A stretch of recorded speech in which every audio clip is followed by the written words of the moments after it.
going live. Now, once I've got that done, I've got to get the bloody game set up, haven't I? Oh, we're live, apparently. Excellent. Welcome everyone to Fergo and the Freak. My name's Andrew Ferguson, and today I'm joined by the glorious League Freak. How are you, League Freak? But that was a fantastic intro and completely professional. We know exactly what we're doing. Yeah. And don't anyone try and fucking prove us wrong. Bunch of bastards. By the way, I'm not going to be doing any swearing in this episode. Yeah, I'm going to not swear either. Fantastic. Look at that. We're family friendly. Now I'm going to get the game up on you for you, haven't I? Yeah. But can we have the game... We can do the game up on here, and I can watch the game, but it won't be broadcast, will it? No, I can turn the music off, so you'll see it, but no one else will. Yeah, okay, that's good. Sounds like a plan? Sounds like a plan. Alrighty. Let me check out what we're doing on... I'll look at my YouTube on my phone. Start sharing. Fergo. This is some professional setup shit we've got going on. Ooh, look at this. How's We're 4 minutes in already. Silky smooth? Yeah, it's getting a bit choppy. A bit choppy? That's a tad. Now, we've got a few things to discuss today. We'll get into them shortly. We're not going to rush into this. We've got a fair bit of time to kill. Yeah. We can tell you this game's been going on for 3.5 minutes already, and no one's done anything. Aaron Woods has managed to put on sticky tape around his head, which is a pretty good achievement for him. Yeah, it's not bad. It's he's cutting his hair, hey? Yeah, he's just dropped a little bit of an elbow and a shoulder into a Storm player there, but because it's a Storm player, that's legal and allowed. And I think the referee should be chastised for calling a penalty on that. Yeah.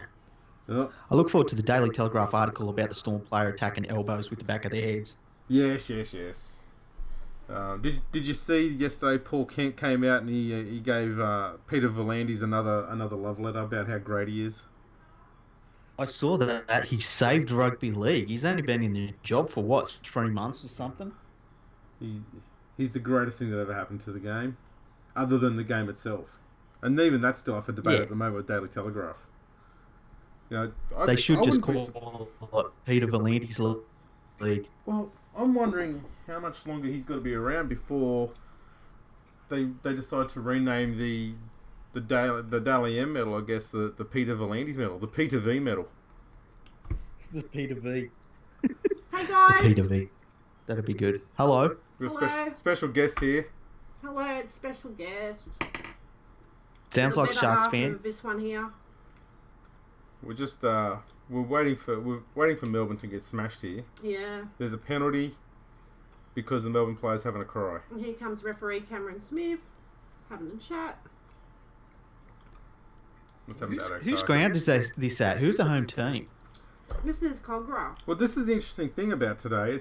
It hasn't been advertised, but it should be called Super Gypsy Saturday because the 3 home teams are not playing at their usual home grounds. The Warriors had a home game at the Gold Coast Titans Stadium. We just saw the Roosters have their home game at the West Tigers home ground, and now the Sharks playing their home game at the Dragons home ground. It must be really cool for the Cronulla Sharks to play a game at a home ground of theirs that is actually historic. I don't know that they really care, to be honest.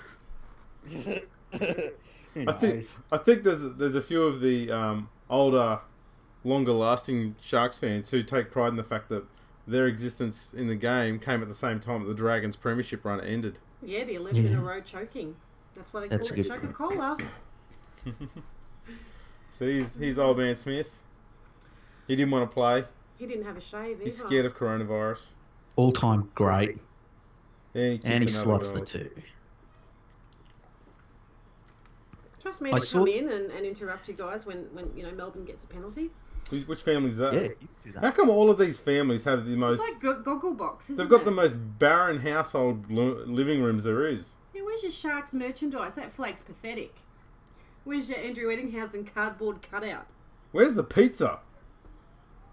These people aren't even trying. Who was that? We just had an arse turn up. That was interesting. Just an arse. So, Cameron Smith kicked a goal. And we're back Hey, we on the missed way again. you, Freaky. We were in Sydney last week. Yeah, I heard that you were Yeah. doing the coronavirus tour. Was We it did nice? do the- Yeah, we did. Hygiene, sanity, all covered. We didn't get Yeah. any show bags, unfortunately. No Oh. freebies. I was hoping to get a coronavirus bag with a roll of toilet paper and a bag of flour in it. Free Well, they tickets give to you shit. Italy. No face masks. Oh, look at this. The Storm looks like they're on a bit of a roll here. Yeah, they're trying to play pretty fast. The footage I'm seeing, it looks like it's been played with the strobe light on. I can still make it out though. Generator. No, I think it's a bit jumpy, and I don't know if that's your internet's fault or mine. I think it might be mine. Yeah, I've got no idea. It's all right. I can make it out though. It's still make outable. Oh, that's good. That's what she said. Yes. Nice take there by take. young Kennedy. I've said it before. He looks like a young Valentine Holmes. He does, yeah. That's not saying that Valentine Holmes is old, by the way. Just No, is he a young one? plenty of work on the necks there by the Storm players. Nothing new there. Cameron Smith not doing the hands in the air properly. You'd think after all these years he'd know how to do that properly. Yeah, got to go straight up in the air. Still was able to see him. He did it properly there. But Yeah. hands to the side, Cameron, that doesn't make you invisible. Oh, what a flick nice pass. pass out the back. Pity the kick was Oh, kicked it straight to the fullback. Unlucky. shit. Unlucky. He's looking good though. Well, So who do we like in this game? I tipped the Storm, obviously. well I've picked the Storm as well, but geez, I tell you what, I would absolutely love it if they lost this. Was that? I don't know, I just like seeing Melbourne lose, and you don't get to see it very often. Oh, that's a good hard run. He's run onto that from a mile back. These Papua New Is that Guineans are Olam? absolute beasts. I love them. Oh, There's the fullback Hughes playing at halfback. they're looking dangerous, eh? They are. They seem to be have their combinations working well. Munster with a goose. Oh, straight through. What a grubber. Kick. Nah, the kick was the wrong option. Why It didn't he go was. himself? He could have just ran. Yeah. I was just more amazed that he kicked it back across the line there. Now, Did you see in last night's game that Wayne Bennett sat behind the goalposts?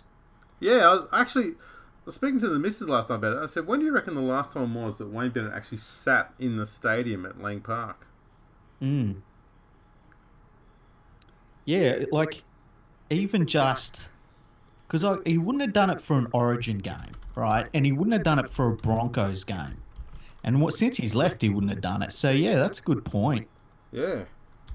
And because I was thinking about it, all right, because the view from where he's sitting is actually really good. Like, it's great. Suncorp Stadium's great like that. It must have been a little bit freeing. He must have been like, let's go and sit down there, because this is something we might never get to do again. It must have been really cool for him. I reckon so. Mind you, the atmosphere would have been about as enthralling as a conversation with Sam Burgess, Yeah, that's which true. he had to endure for the entire night, which is no reason, wonder that Wayne got up with about 5 minutes to go and said, "Fuck this, I'm done." Just left. He just Yeah. walked off and just left Sam there yapping away, saying something. You couldn't understand it. The Broncos should have won that game by, 20 more points, I reckon. Absolutely. Another thing, that was one of the hardest tips for me to pick, but man, they look so much better. And South just look... Their attack is not clicking. I saw there was some comments by Phil Gould saying that Latrell Mitchell is not even NRL standard at the moment, not ready for fullback, and I thought that was harsh. Yeah. I don't think he played brilliantly, or even great, or... No. He was, okay. Yeah. But given that he's only been at the club for 2 months, man, he's still got combinations to work out and stuff yet. I don't think he's playing that bad. He cleaned up pretty well at the back, saved a few hairy moments there. I think what he needs to do is he needs someone to say, look, you want to be a fullback, own it. Like, if you want to be the superstar, walk out in the field like you're the superstar fullback and play that way. Because I feel like right now he's hanging back a little bit and he's trying not to make mistakes, and that's not what you want from him. You want him to get in, to call for the ball, to be out in the back line, and be the playmaker. And I just think that he's hanging back too much. But I also think that I think that he's carrying too much weight, and I've talked about this before, and I don't think it's fat or anything. I just think he's too big a dude at the moment. I think he needs to drop some muscle mass to be able to play the full 80 at fullback. Yeah, I tend to agree. I think too, Cody Walker's not the sort of 5'8" who's going to help him get involved in the game, because Cody Walker's a bit of a free spirit as a player. Whereas when he was at the Roosters, he had genuine creators like Luke Keary and Cooper Cronk to bring him into the game at the right time. And that's another thing too. It means that he has to kind of look for the ball more, which is he didn't have to do that at the Roosters. He just had to wait until they gave the ball to him. So that's something he's got to learn too. But I don't think these are things that are going to take him a long time to figure out. No, he's too good a player. And look, I had a fucking conversation on Twitter today about this. I did see. I had a Tigers fan. Yes. Yeah, I had a Tigers fan. Let me pull up his name, right? Because I said I'd talk about it. Oh, man, I'm on the wrong account. Hang on. Just let me get off Phil Rothfield account and go to... Okay, so it was oval-shaped object. Yeah, I know of him. He's not too bad. He does have some good wisdom and intelligence on the game. Now, he said basically that, like, I didn't know what I was talking about, and that all of the bagging that I did of the Tigers about not getting Latrell was shown to be wrong because of how Latrell's playing, and that he was basically happy that they'd gone in a different direction and stuff like that. That's a different point of view. That's fair enough, right? Yeah. But the way I see it, and he actually likened it to an NBA trade. Would I trade Latrell Mitchell for Adam Dewey and Joey Leilua, right? I would do that in a second because I always want the talent. Okay, and that's what I said to him. I said, if you've got a chance to get a talent like Latrell Mitchell, you get it, and you worry about all the other stuff later. And that's kind of what Souths have done. They've said, look, we're going to get the talent, and we'll worry about teaching him focus, which is fair enough, right? But then he said that Latrell is unfit. And look, I don't know that Latrell's unfit, but I'm willing to go along with it. And he was saying how many great players have been unfit. So it started getting me thinking about players that were really good that had a gut, okay? Yeah. So I wrote down a list. So let's go through my list. Okay. So now this isn't somebody that's shaped like a Shane Webke. This is someone that you could legitimately say had a gut. Really good players. Okay. Tony Carroll, right? Yep. Chris Close. Andrew Vardy, Mark Riddell, Conrad Harrell. That's where I stopped because I got distracted. See, I was thinking the one that sticks out for me that we heard every single time was every off season was Greg Inglis is overweight and he's unfit, and then round one would come around and you go, oh, he probably looks a little bit big, and then he just ripped teams apart and you go, yeah, who cares? Yeah, and look, I always used to say with Greg Inglis, and I think I've written a couple of articles along these lines, I don't want Greg Inglis at his physical best in March. I want him at his physical best in September. And, Greg Inglis only had to drop about 5 kilos during a season, and he did it every single time. Yeah, I suppose the other one might be in. Did you have Andrew Fafita, did you say? Yeah, I had Andrew Fafita, yeah. But I think some of these players are just absolute freakish talents, and that's why I'm happy to forgo them if they've got a little bit of extra love meat around the handle, around the gut region. Love meat. Oh man, love meat. That's fantastic. That's all it is. That's coming from someone who has a few kilos of love meat around too. See, here's the thing. I think, because I've been thinking about this today, I wonder if we've been spoiled the last, say, 10 to 15 years with freaks who were able to go from the outside backs into fullback and make it look easy. So like a Billy Slater, right? He went from being a winger to being a great fullback, one of the great fullbacks. Then you get someone like a Greg Inglis, who is a top 5 athlete of all time in rugby league. He makes it look easy. And I wonder if some of these switches that we've seen have just spoilt us. It's possible. I mean, even Tedesco started as a winger. He spent nearly a full season as a winger. Yeah. So yeah, it's quite possible, and that's the thing too. The fullback role did change a fair bit in the 2000s and 2010s. They stopped being just a bloke who did heaps of kick returns, and they started being that ball player, thanks largely to Billy Slater and what he did to the game. Yeah, exactly, and Darren Lockyer as well. Yep. But look, there's another one just off the top of my head. Anthony Minicello, he started as a winger as well. Yep. Valentine Holmes. I do like Valentine. Well, the thing about Valentine Holmes is, and he was also another one of these players. I wonder if all of these players that we named that went from being outside backs and wingers to being great fullbacks, and like we're talking about some of the greatest fullbacks of all time. I wonder if that has spoiled us for thinking that it's a natural transition when, in fact, it might just be that we've seen some all-time greats do it, and it's not actually as easy as we expect. Yeah, that's a very good question. I think you might be onto something there. Yeah, something to think about anyway. But, yeah, look, I stand by what I said for the Tigers. I think if you've got a Latrell Mitchell and he wants the fullback spot... Well, for me, I know some people think that we were chasing Latrell Mitchell. I know some people were thinking we were chasing Latrell Mitchell purely to play fullback, but kind of like with South, if he had have failed at that role, he could have easily gone back to the money. Yeah. What are you doing, man? You're dropping out. What? Sorry. Hello? About. This is brilliant technology. How you going there? You still around? Oh, we've lost the freak.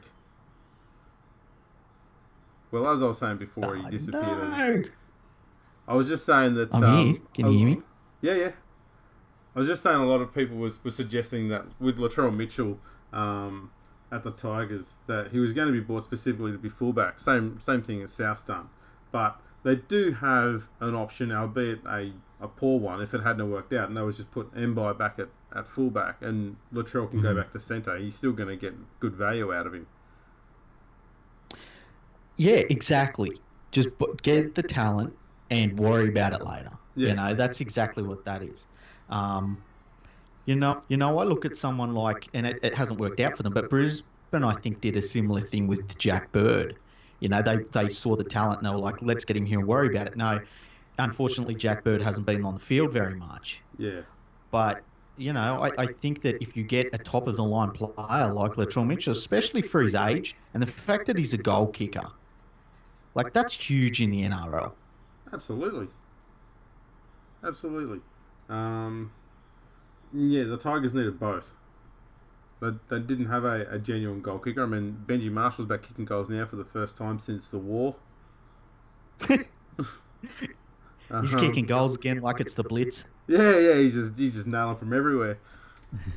So yeah, it's I still think I don't really care either way. I would have loved for Latrell Mitchell to turn up to the Tigers because they never seem to get one of those X Factor type players, so it would have been good to get one at last. But at the same time, we didn't need him at the same time. We needed a hooker. We never bothered to chase, and we needed front rowers.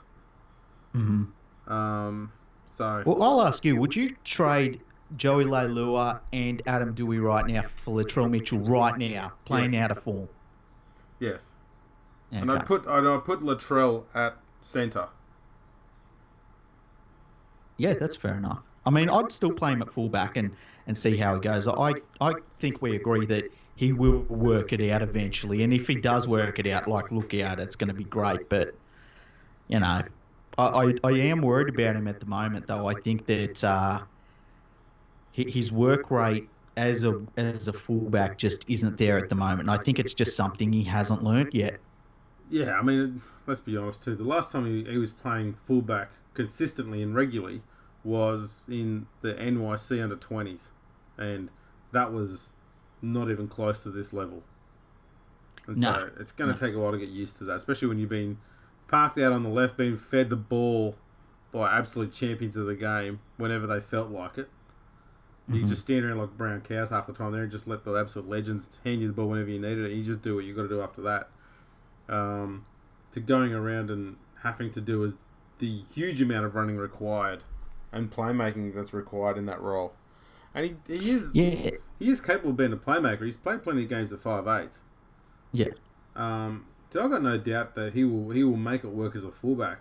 But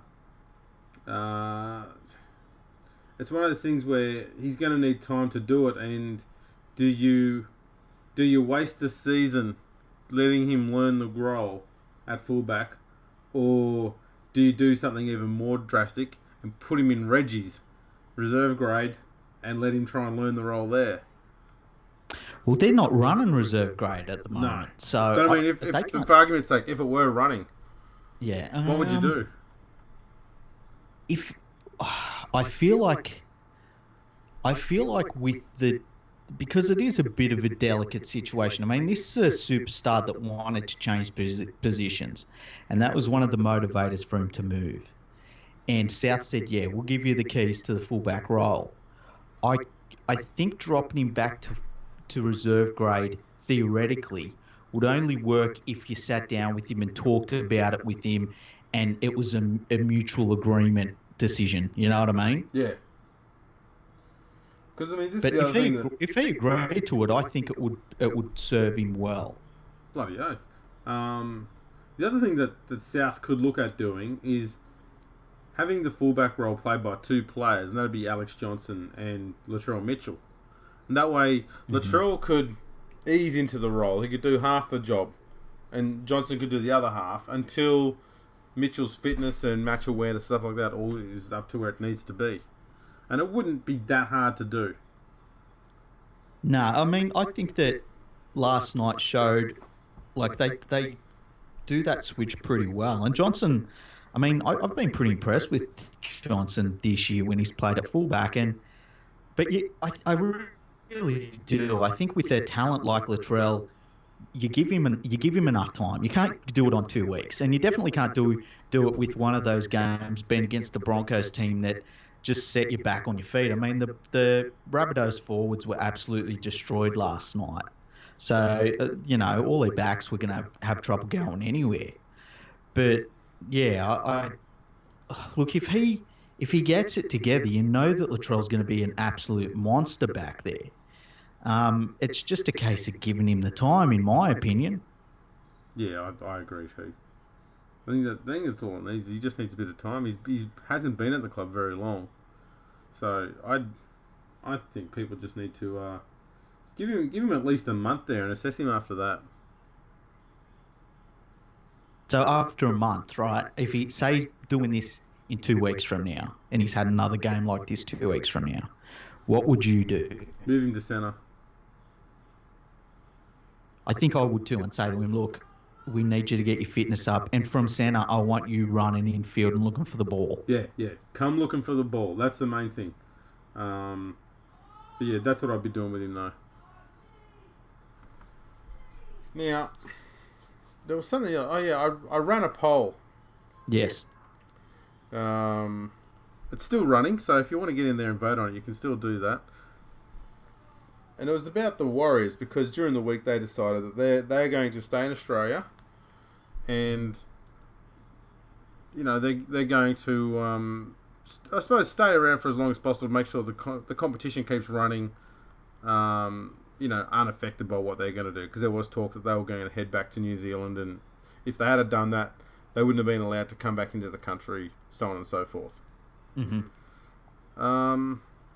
Just got to try and find the poll here now. Yeah, was it on? No, it wasn't Fergo and the Freak. No, I was being selfish. I was doing it on my own account. I do. Okay, I found it. I found it. Oh, good. It's had a few votes. Can you tell me what's that?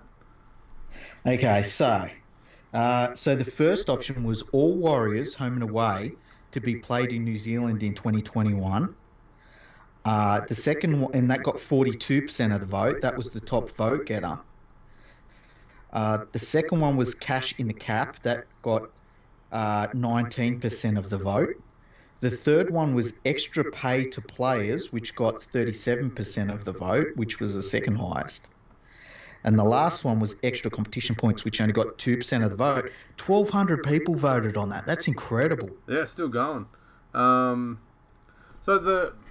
suppose to flesh it out a bit, when I said that all Warriors games home and away to be played in New Zealand in 2021, my idea behind that, obviously I ran out of space in the tweet, but all the away games will be played at other venues other than Mount Smart Stadium, but in New Zealand. Yeah. So just take it on a tour around New Zealand. And the only resistance I got to that option there was all of the Warriors fans in New Zealand in Australia wouldn't get to see them play. And I thought, but this is the point, because all of those fans in Australia get to see them play every game this year.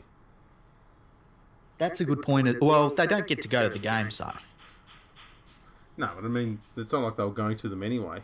Why are they whinging now?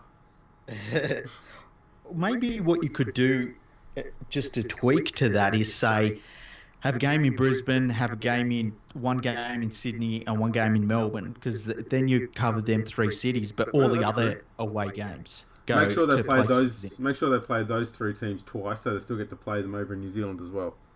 Yeah, that would be cool. That would work. The cash in the cap idea was to, I suppose, give them extra cap allowance. So if they had players that wanted to go back home and knowing that they wouldn't be able to play for, between a few weeks and a few months, then the Warriors could sign up players to replace them just for this year so they could still field a competitive team. Yeah, see, I don't mind the extra cap space for them. I think I would probably, if it's going back and forth. See, the thing I want to do is compensate the club. Like, I want to, and I feel like giving them extra cap room next season it's too short term for me. I want something where at the end of next year they kind of look at their bank balance and say, well, we're set up really well because of this year. Like I said in the podcast that me and Katie did the other day, I would not be opposed to the NRL giving them a $5 million grant just for this year, an extra grant of $5 million, because they need all the support we can give them. Frustrating, isn't it? It's just in the middle of talking about something. Oh, I interrupted you guys. I didn't mean to. It's fine. It's all right. We were just talking about players' haircuts. Did you talk about Rudolph's? He's got a nice set of hair. No, we were actually looking at Cameron Smith, and it looks like he's got a slice of round Devon on the back of his head. Have you noticed that? Is there any Johnny Greco lookalikes? How much would it cost for you to kiss the back of Cameron Smith's head? Well, if I run out of food from the supermarkets, what? It's 15 rolls of toilet paper. We use toilet paper as currency now. Well, to give you an update on the game, there's 9 minutes to go in the first half. It's just been penalty goals. Sharks are up 4-2. Nothing exciting's happened in this game, it's huh? not an exciting first It's very half. similar to the Melbourne Manly game last week. There was nothing happening in that first half either. The worrying thing for the Sharks is the Storm were much better in the second half last week. And if that happens again this week, it'll be interesting to see if the Sharks can keep up with them, I guess. There's some really good attempts to score tries, but they just can't get over. Ooh, was that forward? It was. Yep. Morris with another forward pass. He did that last week and cost them the game. Go to your team next week. He's already throwing games for the Sharks. He doesn't like being too far away from his brother. No, he doesn't like it. Close knit. Other than all the years that he has been away from him. Social distancing. Yeah. It's funny how he likes to be away from his brother when he gets paid more but then when there's a chance for him to earn more to be with his brother, he also likes that too. Yeah. It's an interesting situation, that. Oh, is that your favourite ref there, Freaky? He loves all the refs. All the referees are my favourite referees. Yes. Especially Ashley Klein. That's who I was referring to, Freaky. Yeah. I don't rate Ashley Klein. No, I didn't think so. I remember previous conversations. Yeah. That only went 2 metres forward. That's better from Morris. Has he been Morris hooked? is off. He's been Why hooked. is he coming off? Mouthing off, I reckon. Oh, he's not happy. 10 minutes in the bin for using profanity. He's walking all out that tunnel, all the way to Carlton Station. He's going to get on the train to Bondi Junction, and he's not coming back. One-way ticket. He's not happy. Surely he wasn't just sin-binned. No, I think he was hooked. That's crazy. Swearing and muttering to himself and talking away. He was not happy. And he went straight up the tunnel too. Look at this! They've gone for the trick play, and nice covered up there. Kennedy showing a bit of toe there to stay in front of Josh Adokar.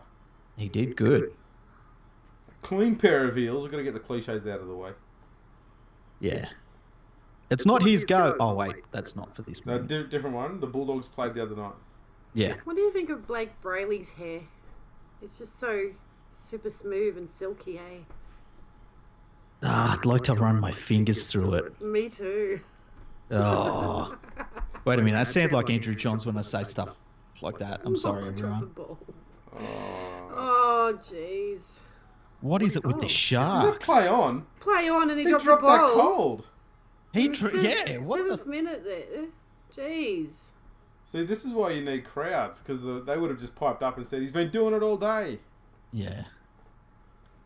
Well, he's going for a one-on-one steal here, No, and he doesn't get it. they're just having a little bit of a No, it wasn't. whinge over the ball. Wow, Morris was hooked. That's crazy. Yeah. Geez, this fella, he can't hold the ball. He can't keep his feet on the ground. Straight forward, that's the way to go. I wonder what Matt Moylan's doing right now. Watching at home. He's on his lounge, probably pulling his other hamstring. Oh. It's amazing he got injured while he was on the bench for a trial game that he wasn't It's a playing in. typical Cameron Smith manoeuvre. Can we just go through? Seriously, Cronulla? That's another forward pass. Man. That's good. Yeah, no. Oh. Ooh, that was close. That'd be good if he was got right. it. I think that last pass might have been forward, though.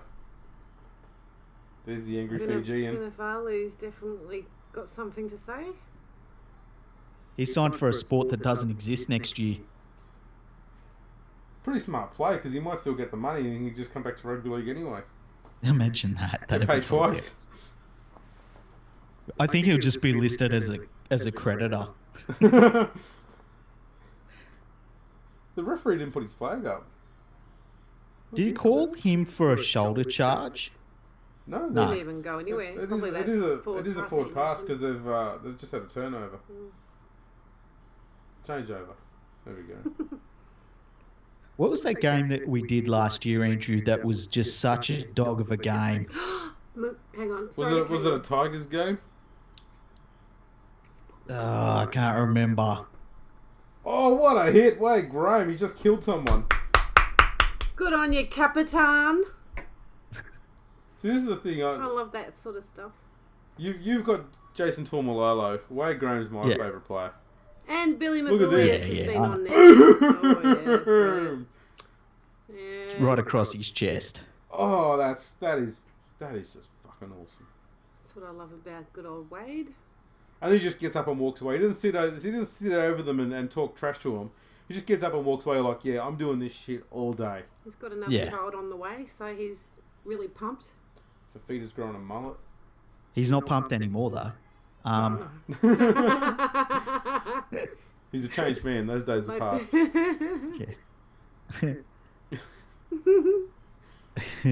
I'm trying to behave. I cannot. See, Freaky's throwing the We- line out. He's we- doing a bit of fishing. There's, Yeah. running hands through hair, pumped.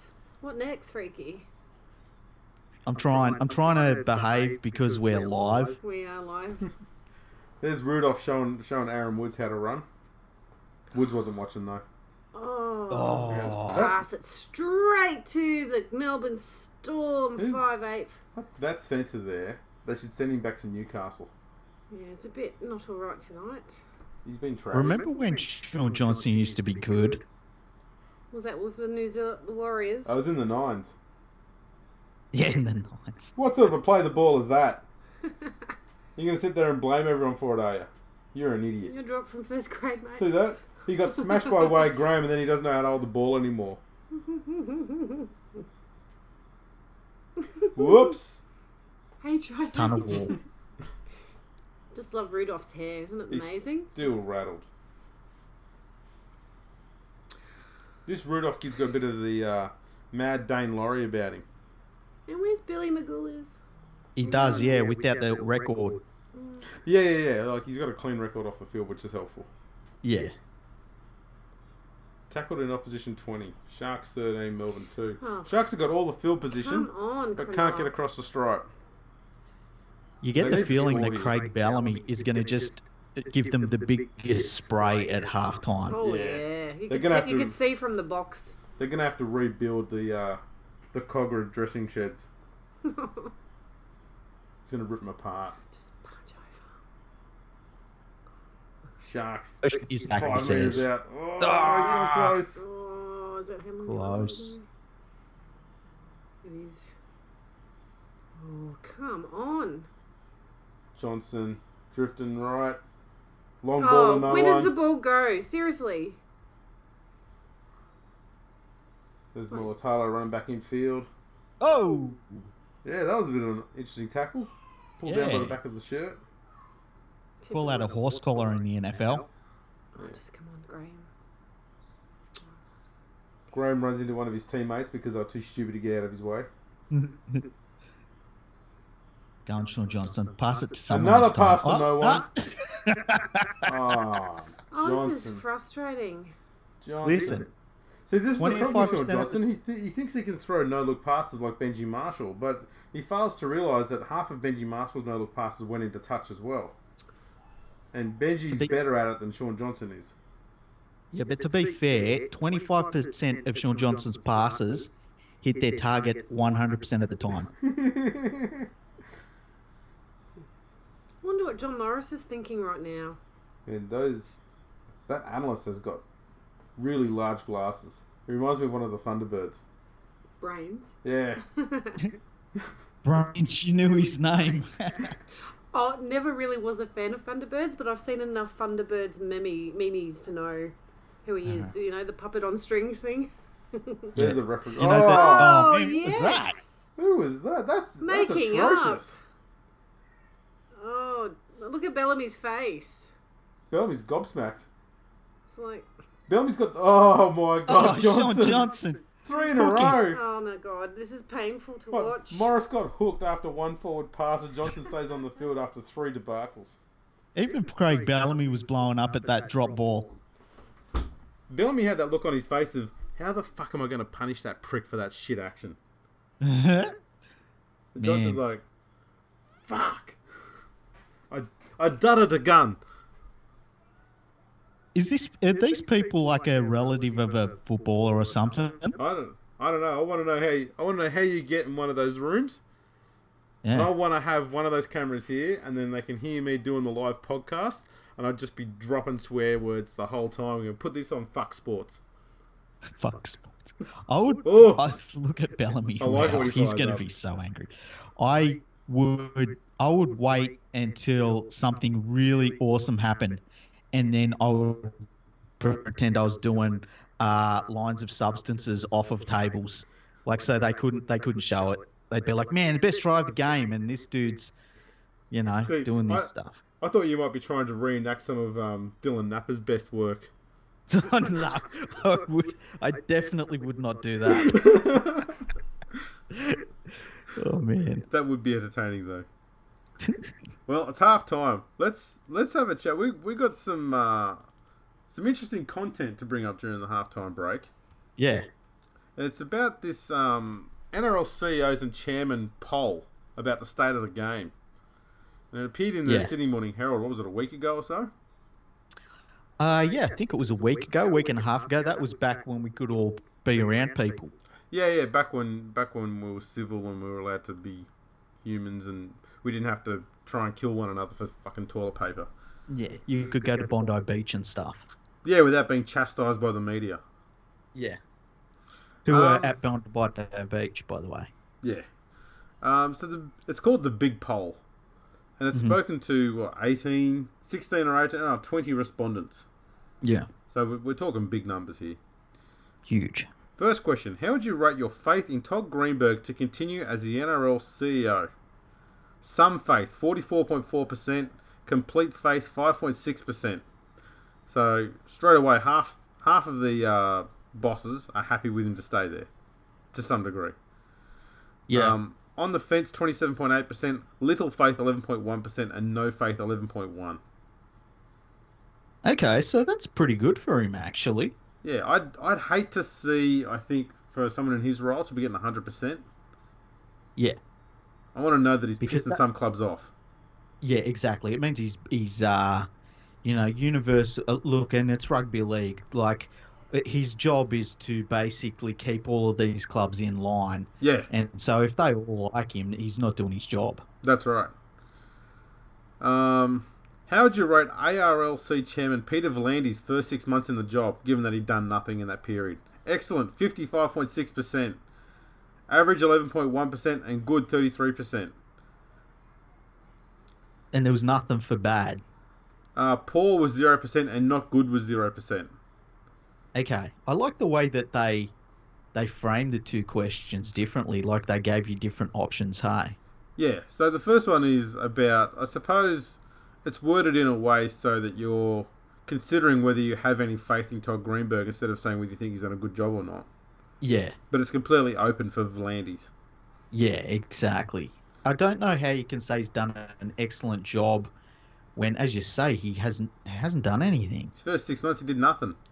Yeah. Well, he did a press conference that talked about how he's going to take the game back to suburban grounds. Yeah, and called it rugby league.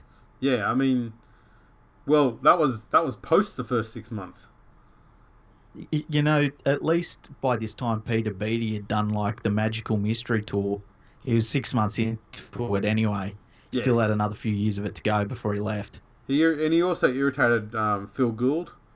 He irritated a few people at Daily Telegraph, so that's tick. What do you believe is the biggest issue facing the game right now? Number 1, future broadcast deal, 40%. I'm not surprised. Yeah. Player agents, 25%. NRL management and crowds, both 10%. CEO turnover, 5%. That's within the clubs. Salary cap and TPA legitimacy, 5%. And junior participation, 5%. That's how much grassroots they care about. That's hilarious. It's interesting that the biggest issues in the game, and it's like, well, the money we get, that's the number one. It's the money we get, then the money we have to pay out, then the money from the NRL, the money we get from the crowds, the amount of money that we spend on CEOs who leave, the amount of money we have in the salary cap and the third-party agreements, and then kids. It's interesting that it's not terribly run teams are in there by their CEOs and chairmen, because that's probably the biggest problem in the game at the moment. Agreed. Is that we're spending $12 million on every single club, and some of them are run so poorly that even under a salary cap system, they can't make the finals every few seasons. Question number 4. How would you rate the NRL's Simply the Best ad campaign? Excellent, 0%.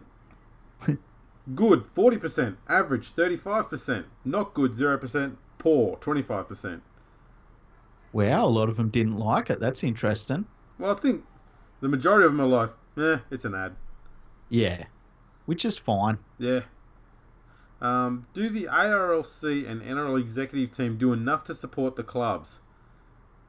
Yes, 21.1%. No, 78.9%. Wow. My guess is that the 20 what is it, 21%? 21.1. They're probably people that were only recently just employed by the NRL to prop that club up. That's true. Titans members. Yeah, Titans and Newcastle. Question 6. Would you like the NRL to take the grand final on the road during stadium construction periods in Sydney? Yes, 50%. No, 50%. Oh, wow, that's interesting.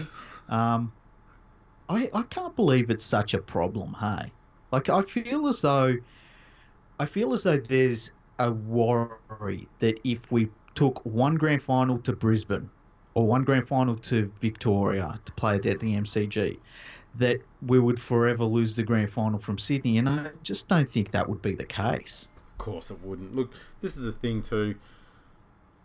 Being an historian, you see how the game constantly took itself to new corners of the world all the time to try and spread the game.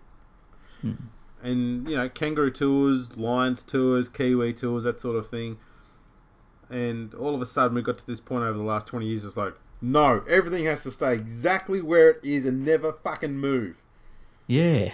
And they wonder why the game's growth has sort of stagnated somewhat, especially around Europe. Yeah. When you look through some of the venues that even the Kangaroos have played at, the Australian Kangaroos, like there's some places in there that's unbelievable, really unbelievable.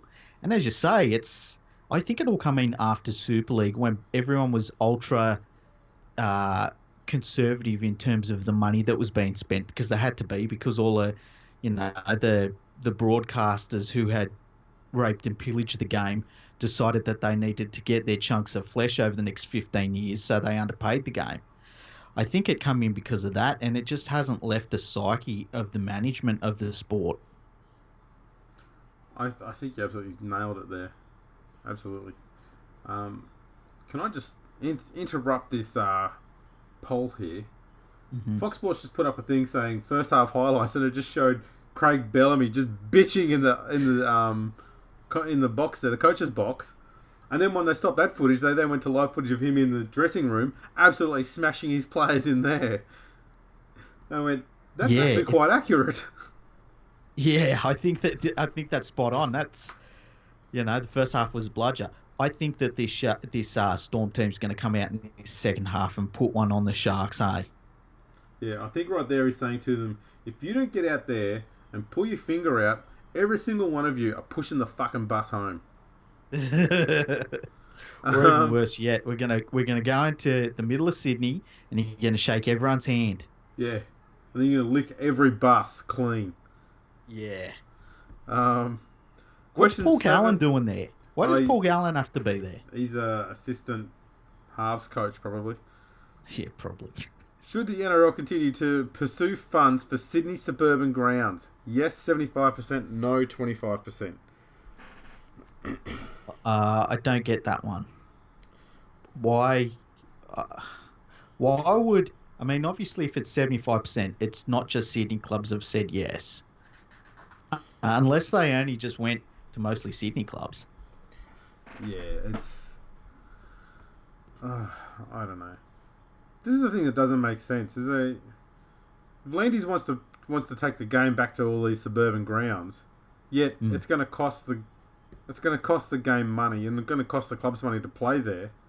Yeah. And as we know, he likes bitching to the media and to the government. Give me money.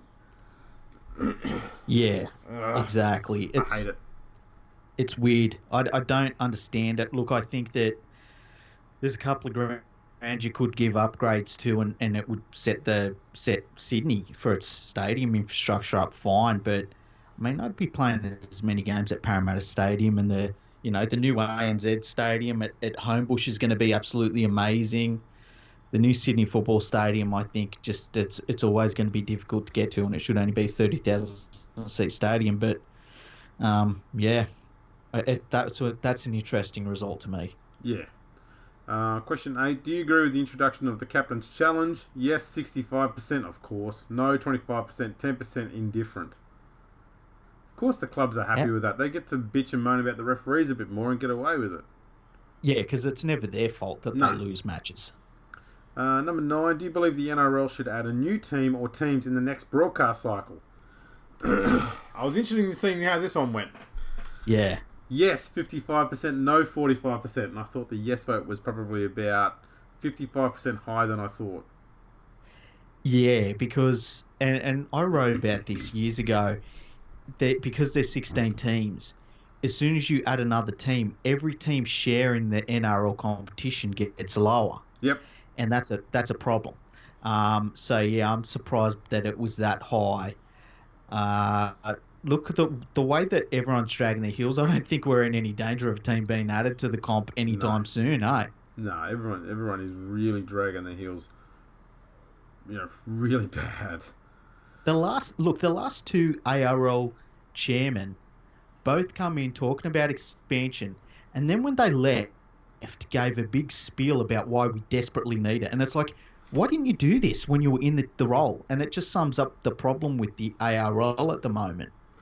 Yeah, and I don't know. I'm not confident that Vlandis is going to bring it through in a hurry.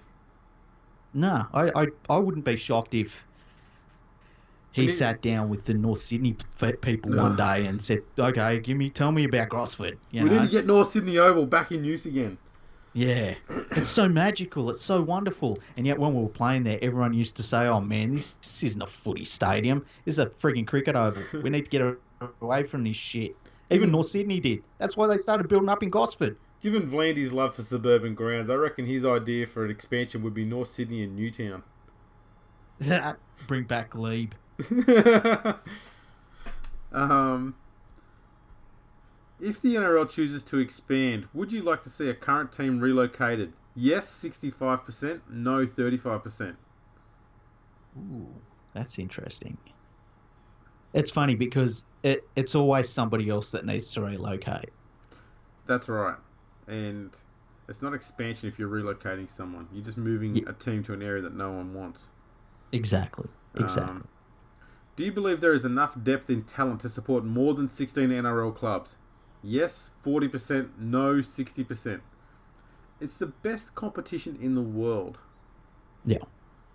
Even our New South Wales and Queensland Cup players go over to the English Super League and their championship and play in those competitions over there. Of course we've got enough talent. Well, you just got to look at the worst teams we've had the last few years. They've not been too bad for talent. It's just been other factors that have been a problem. And then on top of that, like we've seen a bunch of teams have really poor seasons and finish near the bottom of the ladder, and then have good seasons the following year and be up in the finals. So, the competition's very, very close, and it doesn't take much to go from being a bad team to a good team, and that would suggest that there's plenty of talent in the comp. True. Except for the West Tigers. Yeah, well, they don't like talent. They tend to frown upon buying talent. Or success. Yeah. Well, success is overrated. Yeah. It's too hard. If expansion was to occur, which location should be the NRL's primary target? Brisbane 65%, Redcliffe 15%, Perth 10%, Ipswich 10%. Sorry if them are Brisbane. 90% are Brisbane based and 10% is Perth. It's so weird. It's weird that we've got two cities with 1 million plus people in them, and our sport is so rich that it can just say, nah, that's good. We'll just leave them there. I like the fact that they think expansion means taking another team to a place where there already is one. Yeah. What's that That's expanding? always good. Do you believe there are too many NRL clubs in Sydney? Yes, 65%, no, 35%. That's brilliant because you know what? If say the ARL said we are going to set an agenda whereby we are going to cull a Sydney club, they would all get voted out by the clubs, and not all of the clubs, just the Sydney clubs. Yeah. None of them are going to go through with that. Would you support the return of Israel Folau to the NRL under strict conditions? Yes, 39%, no, 61%. Yeah, until he says I'll go to their club, and then it will be 100%. Absolutely. I love it when they pretend that they've got a moral compass. It's so funny. I love that. This one's interesting. Do you still support the NRL's no-fault stand-down policy? Yes, 80%. No, 20%. I dare say the Dragons are part of the 20%. Yeah, you think so? That's higher than I thought it would be. Hey. Yeah, I didn't think the clubs would have been that supportive of it. If you could sign any player in the NRL for this season, including those at your own club, who would it be? At 22.2% was Tom Trbojevic. At 16.7% was Jason Taumalolo. 11% we've got Kalen Ponga, David Fafita, Nathan Cleary and Cameron Murray. At 5.5%, James Tedesco, Cameron Smith and Jake Trbojevic. Some interesting ones there. I don't know why Tom Trbojevic would be that high when he's so injury prone, though. Yeah, I think he's such a clean skin and such a nice sort of person. I think they're looking at both the on-field ability and the off-field package. How about the fact that he was just off contract and they could have signed him? That may have played a part. I'm surprised Cameron Smith's on there, given that he's 39 years old, or whatever he is. Yeah, it just shows you what he does for a club, hey? Yeah. What was the next one here? Here we go. Should all players' third-party deals be made public? Yes, 65%, no, 35%. And I found that very odd. That is a little bit strange. And I'm wondering if that's a vested interest by clubs to find out how much other players are earning that aren't at their club. Yeah, I feel as though there's this big myth going on where it's like, oh, there's certain clubs that are getting all these third-party agreements and blah, blah, blah. And I don't know, I just think it's an excuse. Yeah, I think so too. This one kind of goes with the previous question. Should the NRL allow Jack de Belin to play in the NRL in 2020 after sitting out an entire season under the no-fault stand-down policy? Yes, 21%, no, 79%. Well, so that's, it's pretty close to... Yeah, the other one was 2080, so it's pretty much spot on. Yeah. Would you support a transfer window? Yes, 80%, no, 20%. We've talked about this. What does that even mean, a transfer window? It's just like this vague term. Enforceable anyway. I mean, clubs are still going to talk to other players and stuff like that outside the transfer window anyway. Yep, 100%. 100%. And we saw it in rugby league before they opened the doors because it was so ridiculous. And we see it in sport where they pretend that they don't talk to players and clubs, and then at midnight, as soon as the deadline passes, you get a bunch of, players sign contracts. It's just dumb. I'd much prefer the real life thing in rugby league where it's like, yeah, they're talking. Everyone's talking all the time. Exactly. I do wonder too if it would be a restriction of trade if you had them only being able to talk with players for a short period of time every year. Yeah, that's a good point. And I also think too with rugby league, a player has so many options, and if a player was worried about securing their long-term contract and their long-term security, and Super League comes along or rugby union or AFL or whoever and says, "Oh, we'll deal with you now. We'll give you the contract now." I think we'd see some players take that sort of thing up if they weren't allowed to sign with a rugby league club until a certain date. Yeah. Question 20. Would you support a standalone state of origin period? Yes, 75%. No, 25%. Oh, that's got a lot of support. I'm surprised by that. Well, I think the reason being is that there's a lot of clubs, obviously, that provide players to state of origin. So it would allow them to actually have their players play origin, and if they get injured, they'd also have time to recover to some degree and be available back again for club games and not actually miss any club games due to origin representation and stuff. Yeah, and I think that we're starting to...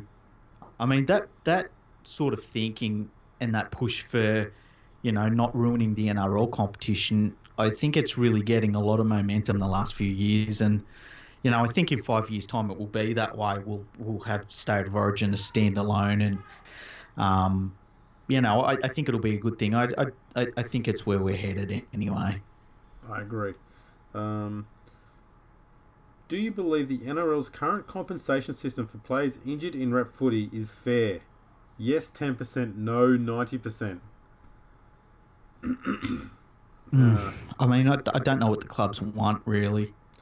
So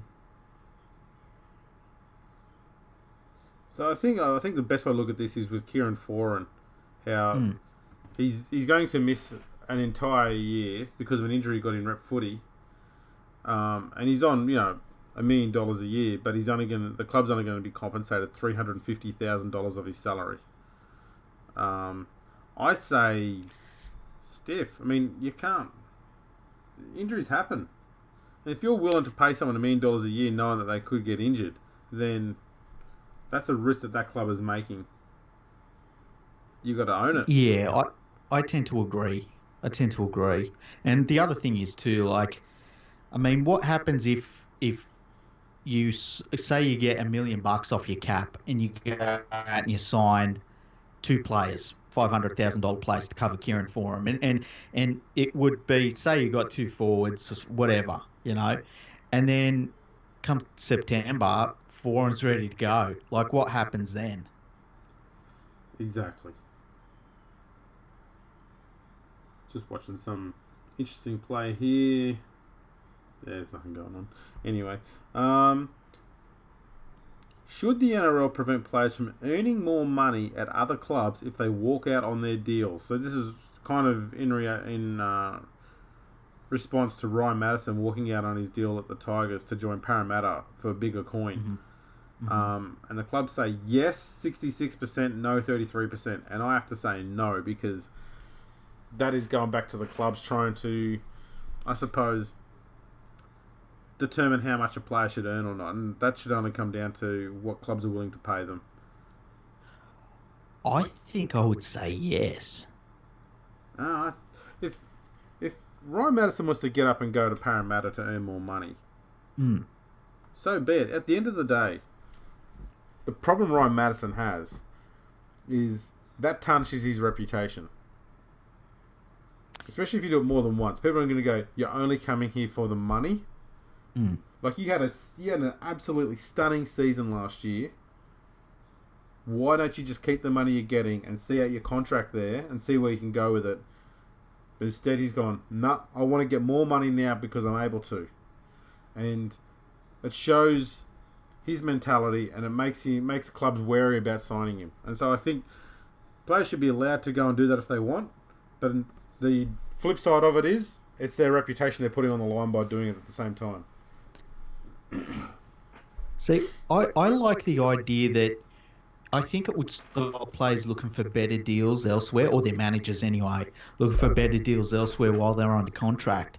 But I also think there's the ability to put in some sort of mechanism that if, you can get a bigger contract at another club and leave early if you wanted to. But there needs to be enough of a disincentive for an opposition club to make that better deal, as there can be. And I don't know how you'll do that, whether they've got to, allow the team that's losing the player to use some of their cap space or something like that, for the difference. I don't know what it would be. I think the simple solution here is, we'll use Madison's case as a good example, is because he signed a 2 or 3 year deal with the Tigers and he's left after 1 year, the Tigers are still paying part of his contract at another club. And I say, scrap that. If a player decides to go to another club, either because they choose to or because the club scraps them, and another team picks them up, then that previous contract should be made null and void. That way, clubs aren't going to try and sign a player for, let's say, $600,000 or $700,000, knowing they've only got to pay half that amount for them. The club club that's picking them up has to pay the full wage for them. Yeah, I agree. I think there's definitely needs to be a disincentive to do. What's that? No, there you go. What were you saying? It's a frustrating game. Yeah, it is. It's shit. Yeah, it is. It's terrible. That's why we're talking about something else instead.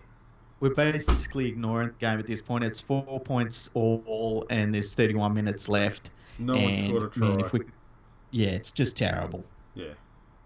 And I mean, you can tell. I mean, listen to the crowd. They're just bored. Yeah, what is it with Sharks fans not turning up to games? Hey, I don't know. terrible. Where are we up to here? What do you think of the length of the NRL season? Too long, 25%. Just right, 75%. Too short, 0%. What was too long again?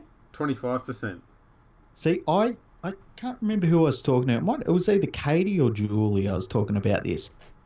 I think that if we see this season shortened, and I think everything's on the table still, but if we see this season shortened and it turns out that we play, say, a 16 to 20 game season, and it just happens to be absolutely awesome, I wouldn't be shocked if the season was shortened, hey?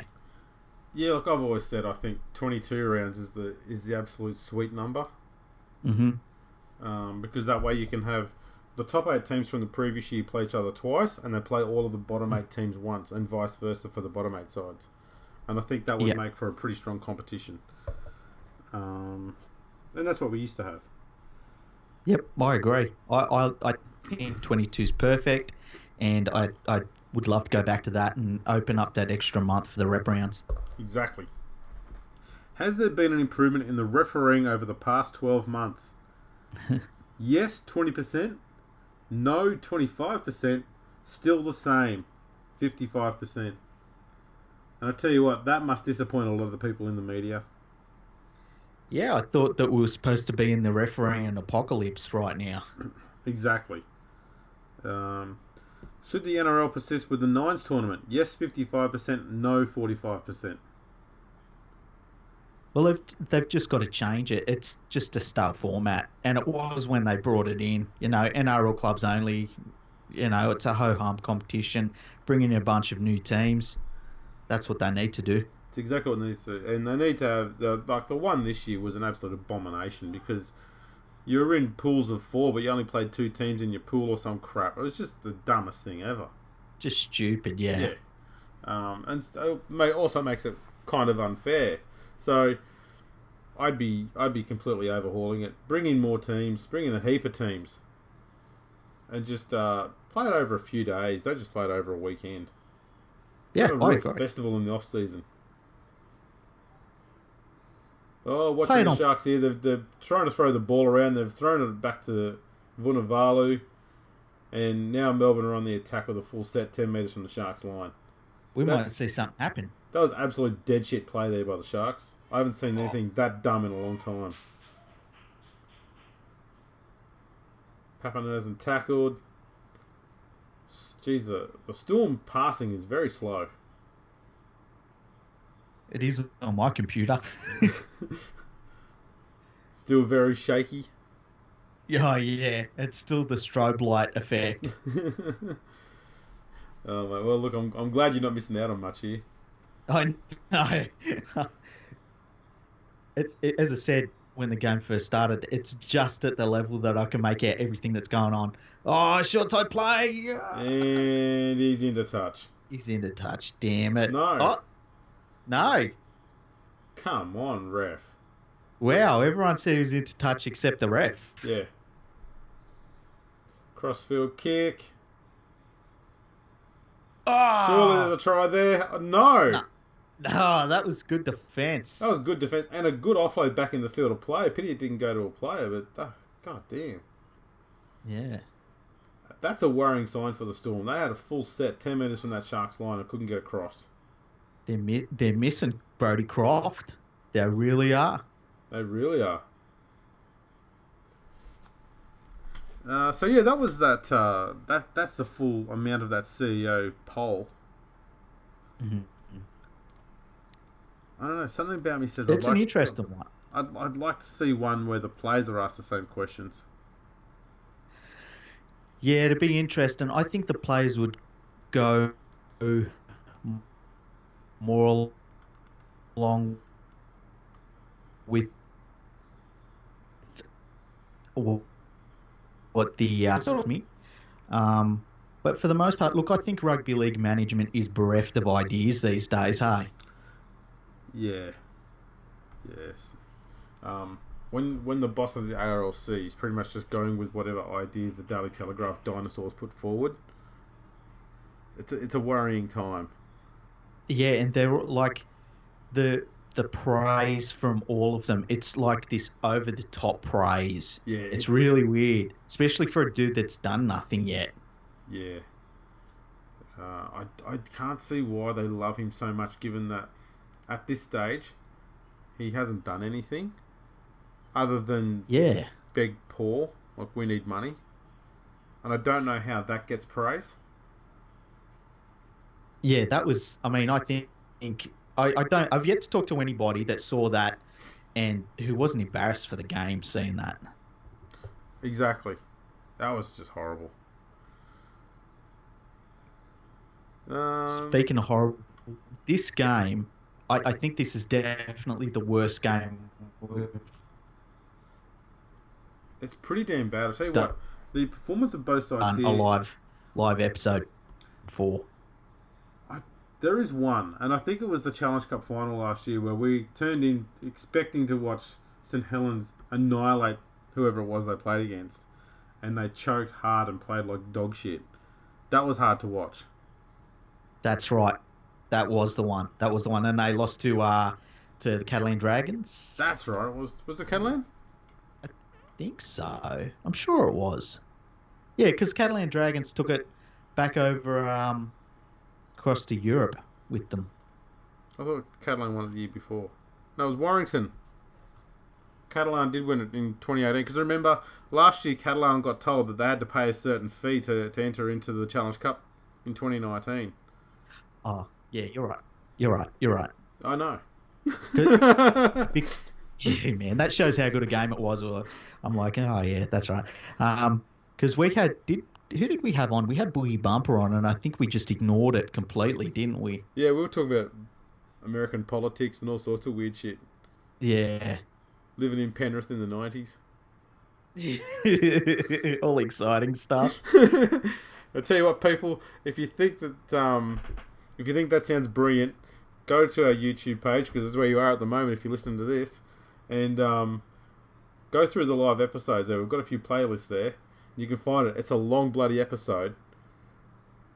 Yeah, was that the longest one we ever did? It's bloody close, because it must have gone for 3 hours at least. Yeah, because you know what? I feel like we did a 4.5-hour one. I feel like we did a double header. You know what? It was because they had the 1895 Cup on before it, which was actually a better game. Or was that after? Oh, that's right. No, that was after. That would have been an awesome try. But it wasn't. So now I'm looking at the live chat on our YouTube page. Yeah. And I'm just going to read out all the comments. And I'm done. Oh, no. Come on, people. It must be really entertaining. Come on, people. Ask some questions in there. You know what it is? Because we're experts. It's just there's no room to argue with us. No, that's true. But maybe we can educate people. Possibly. Now there's I am working on an article that'll go up on my blog, and I'll pop it up on your website as well, whether you like it or not. It's going to be about how rugby league responded to the Spanish flu in 1919. Okay, that'll be interesting actually, because I mean, there's been plenty of journalists saying that this is something that rugby league's never dealt with, and I'm kind of like, yeah, it has. It has, and the Spanish flu was much more severe. As far as how rapidly it spread, how many people got it, and how many people died from it. So, in the 9 or so months that it was in Australia, nearly 4,000 people in Sydney died from it. Jeez. Yeah. Did you see how many people have died in Italy from this one that we're having now, the Corona one? What's the figure up to now? 4,000. It got horribly out of control there. Yeah, and it's up to, worldwide, it's up to 11,000 deaths. Oh, there's a try! Try! The Sharkies are in. Klein says, that's good enough for me. No, I don't want to see John Morris in the coach's box. I want to see Craig Bellamy right now. Yeah, I wish they just showed him the whole game. That Yeah, would have been better. They need a picture-in-picture, and it's just one picture, just the camera constantly focused on Bellamy. Yeah. Look at that run by young Kennedy. That kid's a freak. He's going to be an absolute gun fullback in a very short period of time. Yeah, that was nice stuff. Nice that was grab very by Brayley. easy. That's a Robbie Farah type kick, that one. That is, yeah. Lovely stuff. Yeah, the J-Mo's happy. The J-Mo. Brains is just looking at his computer. Look at the Sharks fans at home. They're going off their heads. I'll tell you what I'm looking at. It's that blind in the background they got from Spotlight. Yeah, for like $8.99. That's the one. It's Pre-made, always they only have them in cream. Yeah. And no wall in the world is painted the same colour. The best part about that cream, though, is that it changes over time as the sun gets to it. It just gets darker and darker. It does, yes. Oh, Johnson finally did something right. He kicked a goal. Wow. Well, this game really livened up. Certainly has. Look at that. Even the ball kids are wearing gloves. They're not half offside, are they? Sucked in for running offside too early, you idiots. Geez, Bellamy will be killing them. They've been terrible in this match, Melbourne. Absolutely terrible. Billy Magoulias. He played for Greece before he actually played in the NRL. One of Greek Rugby League's greats as well. Absolutely. Not up there with Braithen Astor, who holds the world record with Ryan Girdler, but still. Oh, jeez, Braithen Astor. What a record that is. Not only is he the greatest equal point scorer in international rugby league history, he's nothing short of a wordsmith behind the mic. You know what? My first comment about Braithen Astor this year was tonight on Twitter. Yeah. And I was agreeing with him. Oh, really? What did he say? Okay. Manly had a situation today where they decided to use their captain's challenge. Yeah. And they were contesting against a knock-on against them. And the referees went, you know what? You're right, Manly. You didn't knock the ball on, but you did get held on the last tackle, so it's still a turnover and the Roosters still get the ball. And it was 2 minutes of time wasted for that whole process. And Braithen Astor said, if this continues like this is something that just needs to go. We can't have it in our game anymore because it's just stupid. And I went, yes, Braith. Yeah, so, I agree with Braith. Braith had a good off-season. Yeah. I have yet to hear Braithen Astor's commentary this year because I don't have KO yet. I got to sign up for KO. I was talked out of it by Julie, but I'm getting it this week as long as the NRL goes ahead next week. That's fair enough. Now, the record that Braithen Astor holds. In 2013, he played for Greece. Yeah. Against Hungary. Isn't it 46 points? Correct. Yes. He scored 4 tries and kicked 15 goals from 15 attempts. It's incredible. That's just insane. Greece beat Hungary 90-0 in front of 1,013 fans in Budapest. Wow. That's pretty cool, actually. Yeah. Some good names there. One of the centres for Hungary is David Farkas. Farkas. Yeah. I'd like to see him playing in the NRL. I really would too. But yeah, Nasta. Absolutely. He just brained him. Yeah, I guess the Ryan Girdler one was against Russia. Yeah. 2000 World Cup. So if you add that to his tally, I tell you what. We have 288 career games in the NRL. Mm-hmm. 4 tests for Australia, 1 international for Greece. 10 Origin games, 7 games for New South Wales City. 22. That gives him 310 career games. Oh no, he had a World Club Challenge. So 311 career games. Wow. Hey, you know what? I just realised that Braithen Astor averages 46 points per game when he plays for Greece. Yeah, why would drop him? Yeah. You know what he is? He's the Jason Gillespie. Jason Gillespie scored a double century in his last ever Test match for Australia in cricket. Can you imagine how good the player was that replaced him? Yeah. I don't know who it was. Have you found the games played without crowds so far? You know what? There's been two standout things for me that I've really enjoyed. Yeah. First one is you can hear what the players are saying on the field a bit more. Mm-hmm. The second one is on Fox Sports, they've brought back the action replay music. Oh, really? Yeah, so when a try scored, they've got music being played. Ah, that's interesting. And that was the only thing that the Super League broadcast had over the NRL broadcast. But now, they're even. Now what we're going to do is just work on the music that they play. And they need to have music themed. And this is something we can discuss right now.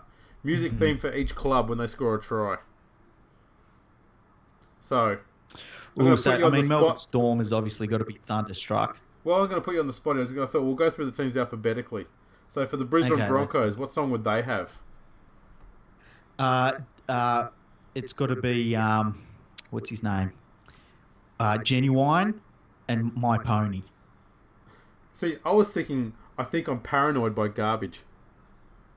for Anthony Seibold's team. I think I like that one better, actually. Canberra Raiders.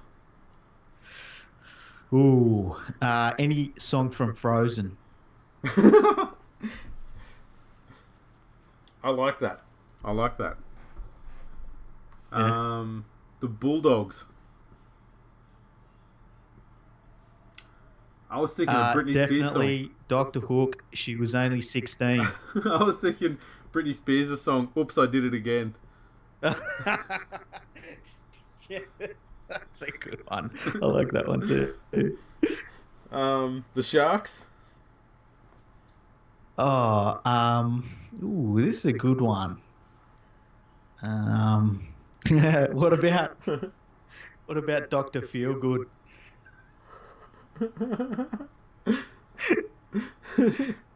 I can't think of anything better. I like that. Yeah. The Titans. Man. I was gonna go with What About Me? That's a good one. It's just sad and whiny and about a loser. I was thinking the song "Kickstart My Heart," which was about one of the band members who basically did coke and had a heart attack when he was really young. That's not too bad either. Who's next? Yeah. Manly. Ooh, Manly. Oh man. So you could probably have down with a sickness to do with all the asbestos at the ground.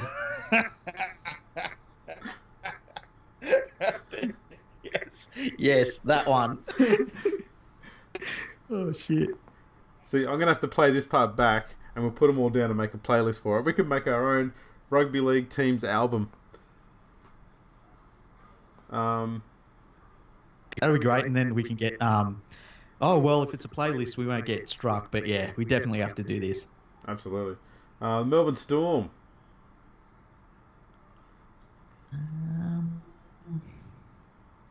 Let me think. Melbourne Storm. Man, I don't know. Okay, I've got one in line with Craig Bellamy, especially tonight. Okay. Break Stuff by Limp Bizkit. Okay, I like that. What about Prince, Diamonds and Pearls? The That's a good one. I do like that one. Who we got next? The Newcastle Knights. Oh, that's got to be like some hillbilly shit. The theme tune from Deliverance. Yeah, just saddle too. It's got to be played on a banjo too. Actually, it doesn't Yeah, matter what song you pick for them. It has to be played on a banjo. Yeah, it could be any song just played on a banjo. Yeah, like Happy Birthday, just played on a banjo. Yeah. That would work. North Queensland. Ooh, It's got to be some country music shit. I was going to say something else on a banjo.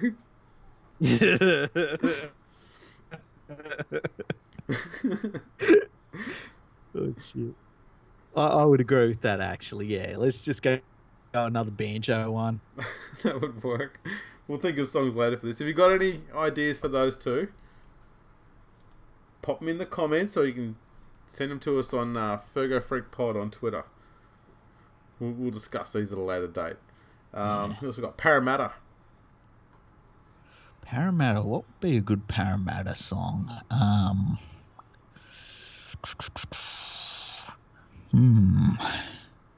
It'd be something 80s themed. Yeah. Because it's got to be relevant to when they were last good. How about Ain't No Second Prize? Yeah, I like that one actually. That's a good one. Because damn, they know that more than anyone else does. Oh, Penrith. Oh man.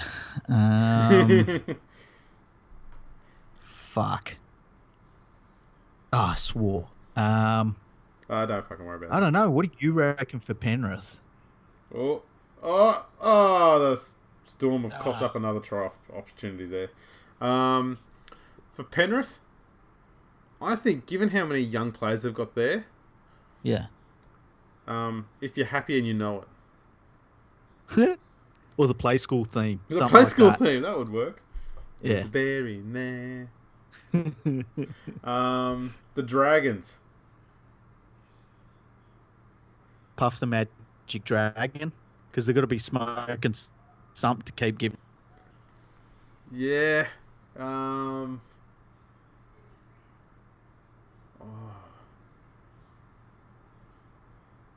trying to think of. I don't know. There's no real songs out there about choking, is there? Not that I can think of. What about because meth is a problem in Wollongong? What about just the Breaking Bad theme? I'll tell you what, it's not just an issue in the Wollongong, it's an issue in the Dragons boardroom as well. That will work. South Sydney. Well, it's got to be the Gladiator theme, doesn't it? Possibly. I know that's easy. It is a little easy. What else could there be? Maybe you could do the theme tune for Colgate. What's that? Toothpaste. What's the theme tune for Colgate? I don't know. Make one up. Why? Oh man. What?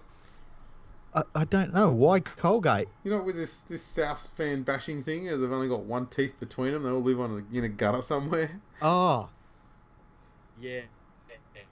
Where have you been, man?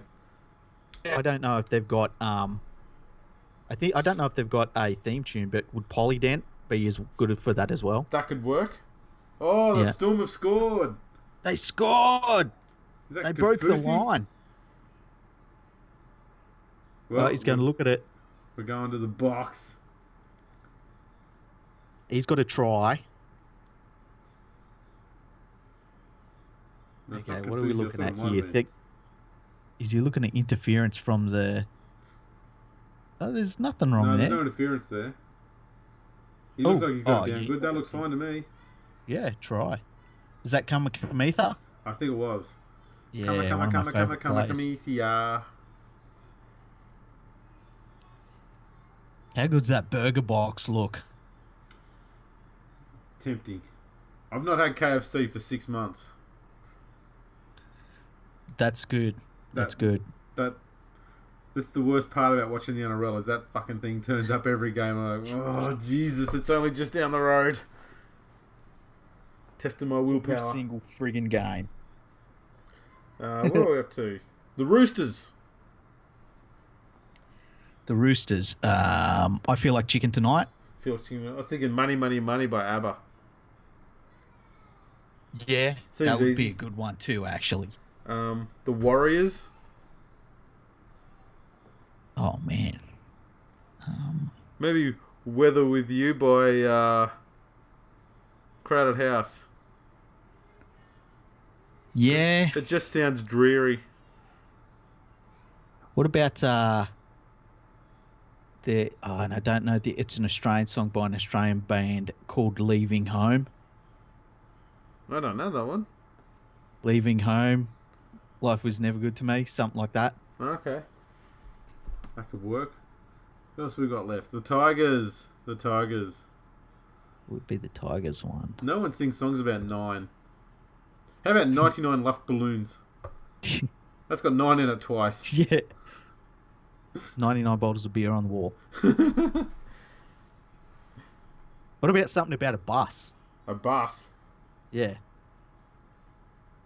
Venga bus. I know. Roxanne. Because it's about a hooker. And you can't understand what they're actually talking about. Yeah. I've got a good impersonation of Sting singing that song. You want to hear it? Yeah, go.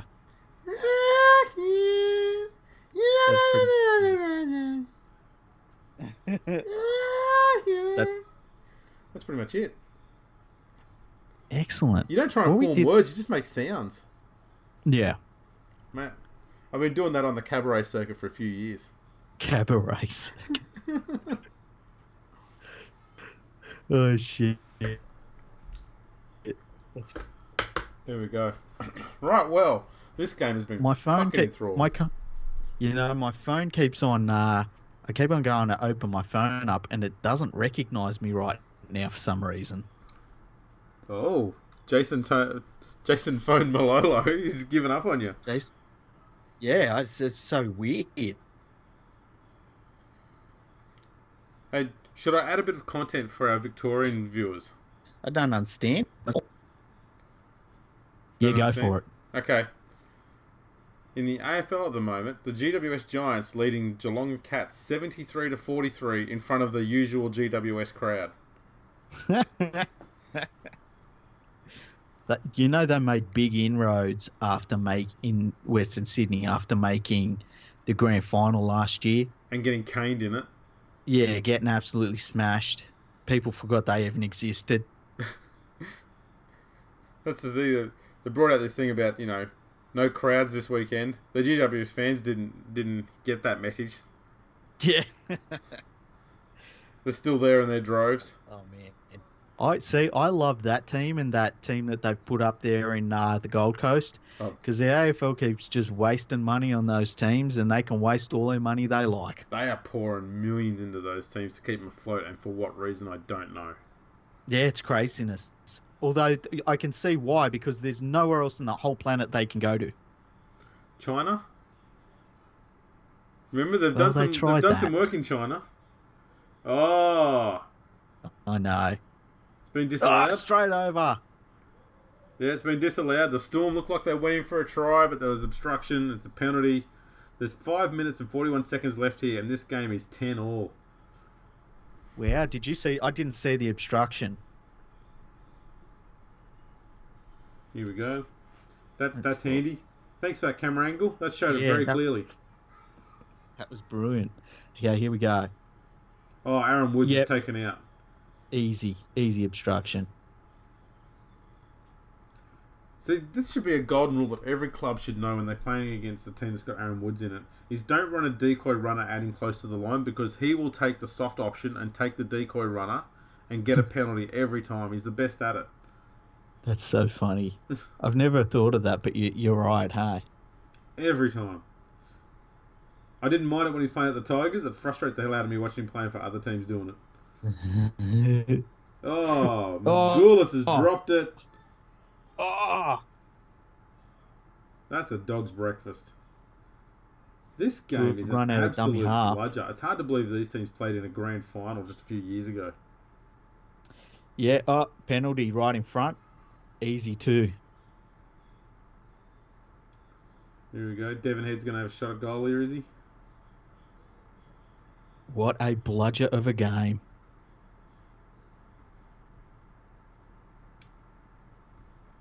What's the penalty for? I think it's just raking the ball, but But didn't he? I thought he just called held. I don't know what's going on there. John yeah, Morris was concerned.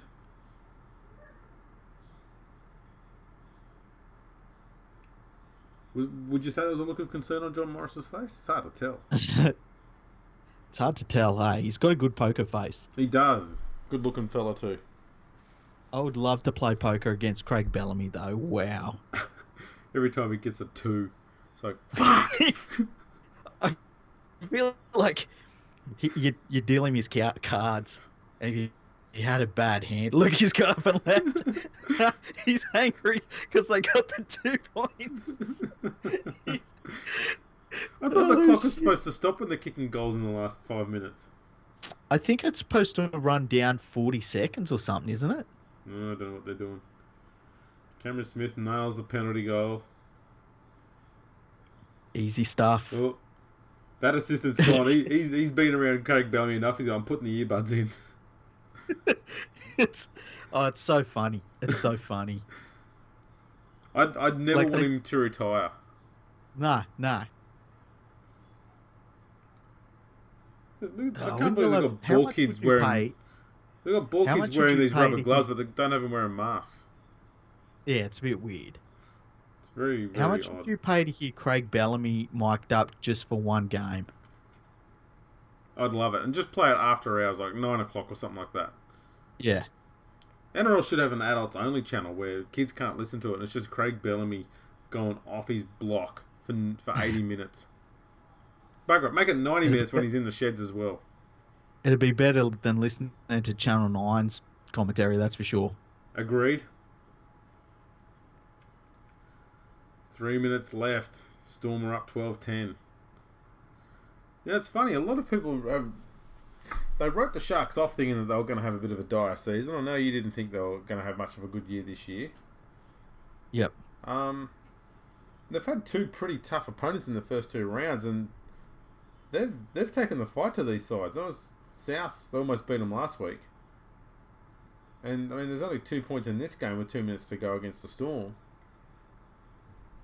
Yeah, I just think, I think a lot of the things we've seen in this game, I mean, it's stuff like Sean Johnson just having a shocker all of a sudden out of nowhere, and, you know, Townsend's been a little bit quiet in this game, and I don't know, I just think that they're sort of doing what I expect them to do. I mean, they're always going to try hard, and they're always going to make you play hard, but they're a little bit like a better version of the Bulldogs, I guess, is the way I see them. Yeah, I don't know. I think they've got enough strike power at the back. That's a bad pass from Townsend. That should never have been pushed. No. To be a genuine threat, and I think once you get a few of these rounds out of the way where everyone's still a bit clunky, you start to see them start to score a few points and stuff. They'll probably surprise quite a lot of teams, and I wouldn't be surprised if they make the top 8 again. Only just, though. I had them finishing something like 10th or something like that.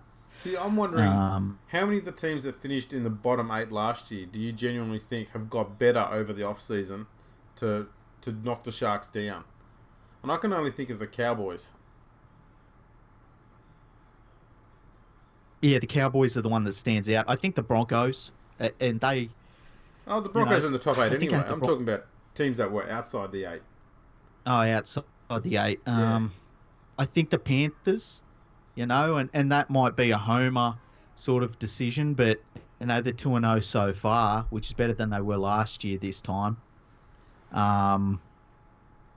Who else? Man, I should have got my list out. I just feel as though there's a bit of a drop back. I think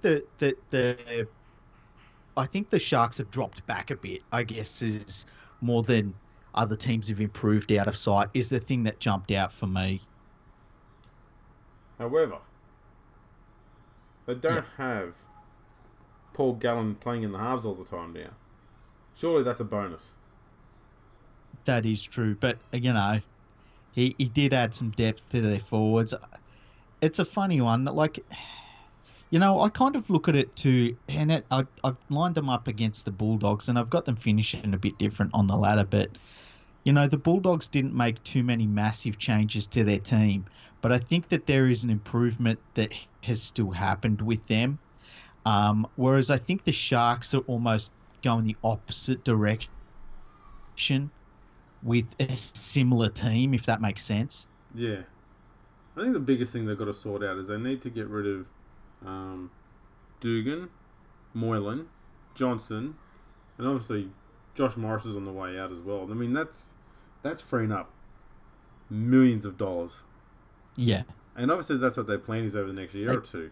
Who do they buy with all of that coin? Obviously they're going to need a half.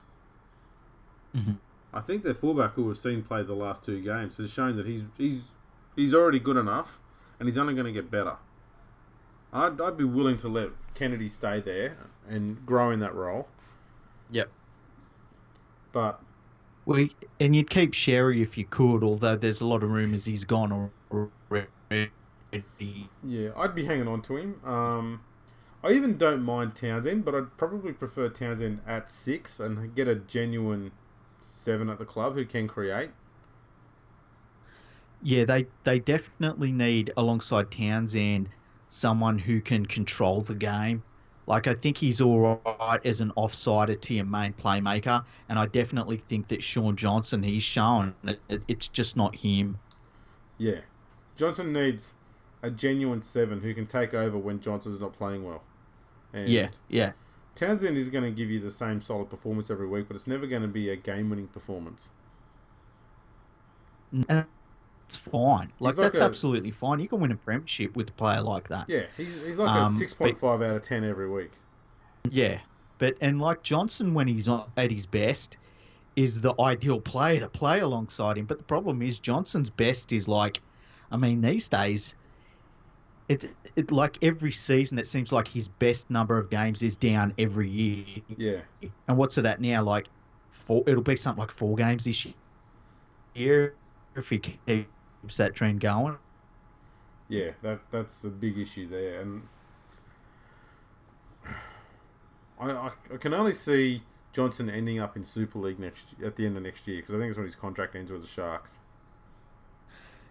Yeah, and what a fall for him. I mean, he was the man over in New Zealand. He was $1 million player over there, and it's just gone downhill. But it's very weird. Makes you wonder, seeing how he played and how the Warriors played last year, whether they should have hung on to him for last year and let him go this year. I would rather had him than Green, for sure. Yeah, I would have had Johnson over Green. Yeah. No doubt about it. Even Johnson at his worst over Green. Yeah, I agree. But, oh boy. These Storm boys, they're going to have a very, very unhappy time when they get back to the dressing sheds, which is why you see them all milling around outside on the ground. The commentators all come out saying, "Who wants an interview from the Storm?" They're all putting their hands up. Yeah, me. Do you want me to sign autographs? You got some kids, you got friends, I'll sign autographs. You got jumpers, I'll sign all that. I'll do all of that for you. Is there another way out of this ground other than through the dressing sheds? Do you know? There we go. We've got some in there now. Oh, they're slowly getting in there. That was the young guys fist bumping. They don't know what's about to happen.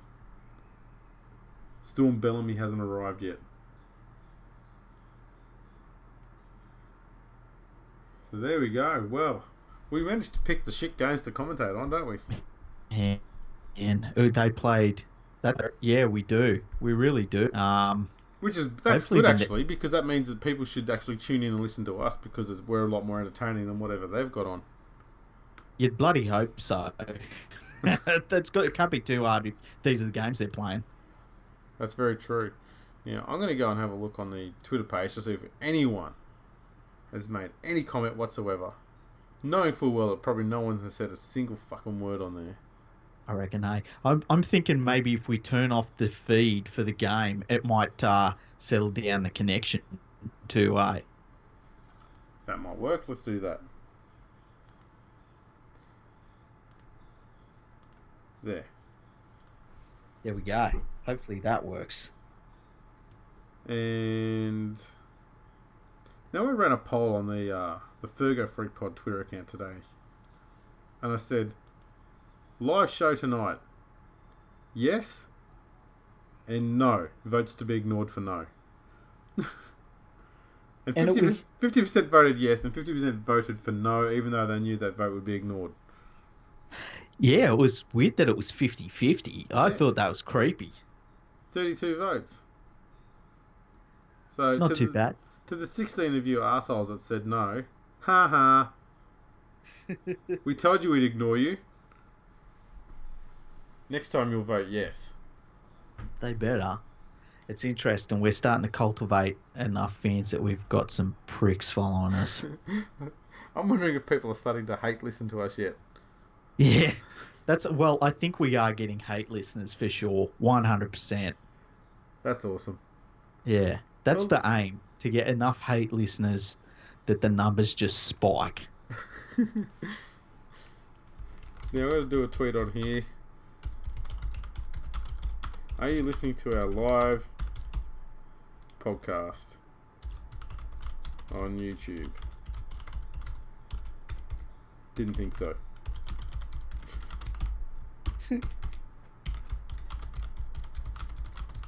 So what have you thought about the footy so far this season? Ordinary. Yeah, I feel the same way. Hey, I feel as though everything that's going on right now has... I feel like it's put a dampener on the way that teams are playing. We've seen a couple of good games, but I feel as though just the uncertainty about all sorts of stuff, and it's understandable. Like, I'm not bagging any of the teams around them, but I think that it has had an effect. What do you reckon?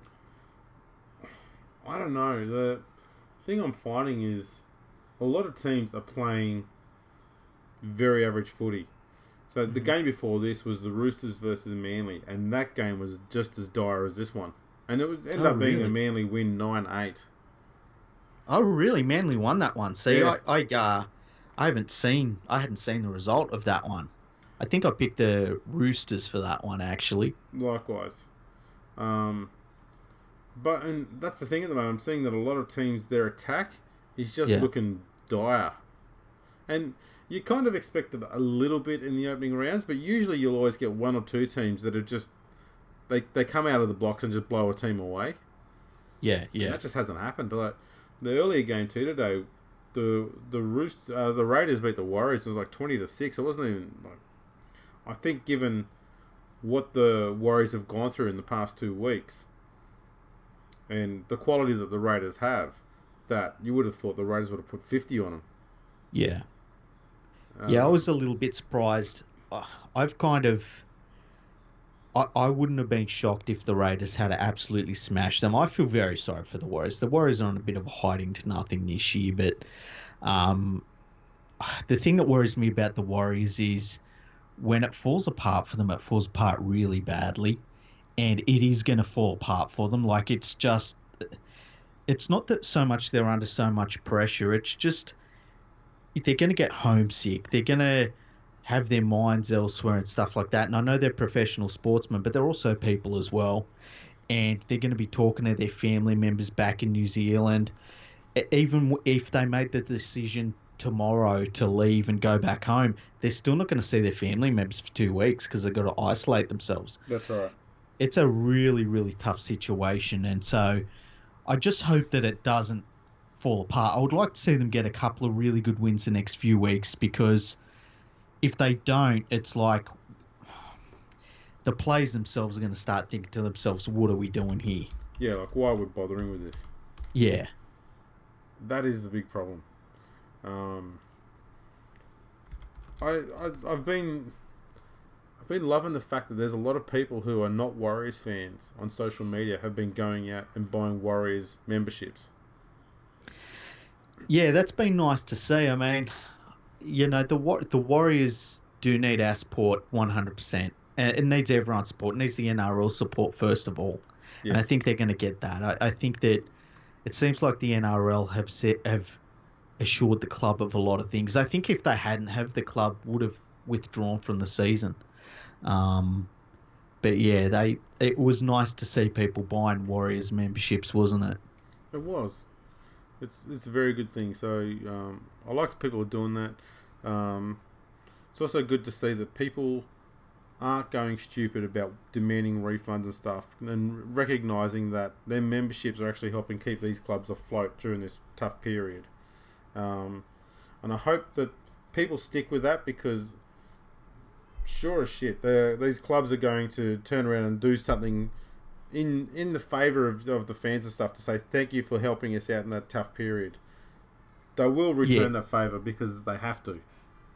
Yeah, they really do. And like every single month that the clubs can just hold, even if they say we're going to give full refunds, but it'll be next year, every month they can hold on to that money and just get the interest off it. Like I think that's where some clubs will be at with how tight they're running the ship this year, in terms of like, man, even the interest from the season ticket holders will be money that we could really use.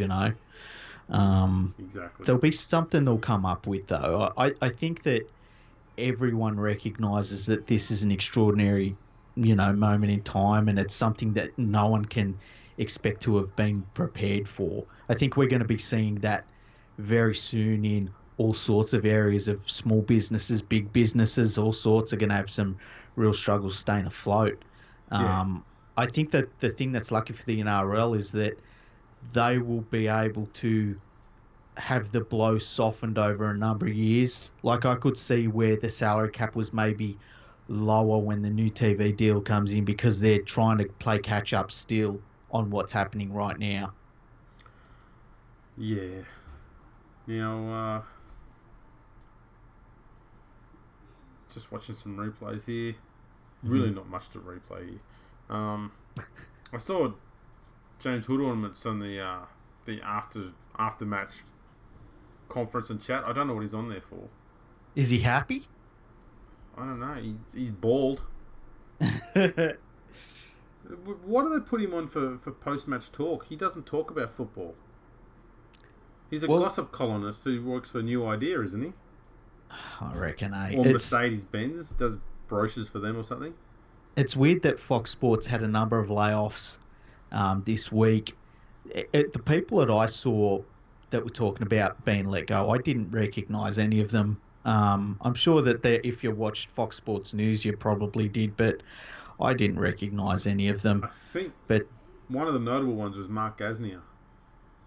Oh, really? I didn't see they let him go. Mm. Oh, wow. Gasnier's been axed, but Hood ornament remains. Why? Well, I guess the worrying thing for me is that, I mean, obviously with the journalists, and they really have been pushing journalists forward the last few years. They basically get two bites of the cherry with them, because they get them for their articles as their main job, and then they turn up to Fox Sports to, get their heads on TV, which they all love. Yeah. But the problem is they're unwatchable. Yeah, but New Zealand doesn't really care. Yeah, that's the thing. And I think that it's a turn off for people that want to subscribe. That's right. What a game. What a game. It was not a great game. Terrible. What are your thoughts on it? Johnson should have been off and... Off? They should send him back to New Zealand. Send him back to New Zealand on that plane one way. He got hooked because he threw one forward pass. Look at that eye. That eye looks really bad.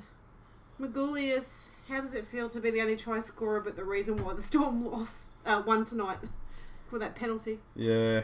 Yeah. It was a dog shit game. I did not enjoy that game. It was frustrating and yeah. One or two little errors have cost the Sharks 2 wins in a row now against two good opponents. Yeah. Yeah.